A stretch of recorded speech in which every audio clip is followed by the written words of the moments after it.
Dream mo bang makapag-travel around the world at makita ang mga sikat na destinasyon gaya ng Eiffel Tower, Louvre Pyramid, Statue of Liberty, Golden Gate Bridge, Dutch windmills, Great Sphinx of Giza, at Merlion Park?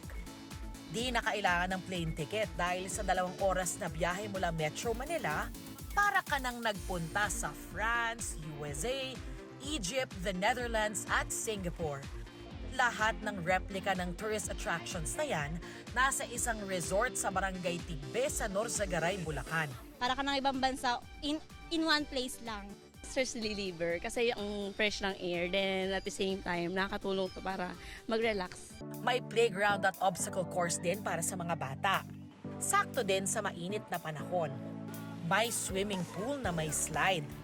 Mainit din po kasi Kapag peak season, inaabot daw ng 400 yung mga turistang pumupunta rito para mag-selfie, para masyal at para mag-swimming. Pero yung lahat ng nakikita nyo rito, patikim pa lang daw dahil sa darating na summer season, balak nilang magdagdag ng iba pang tourist attractions na makikita sa ibang bansa. Ang aming goal po is ma-satisfy ang desire ng tao po na makita yung mga sikat sa tourist spot sa ibang bansa nang hindi po ganoon kalaki yung ginagastos po nila.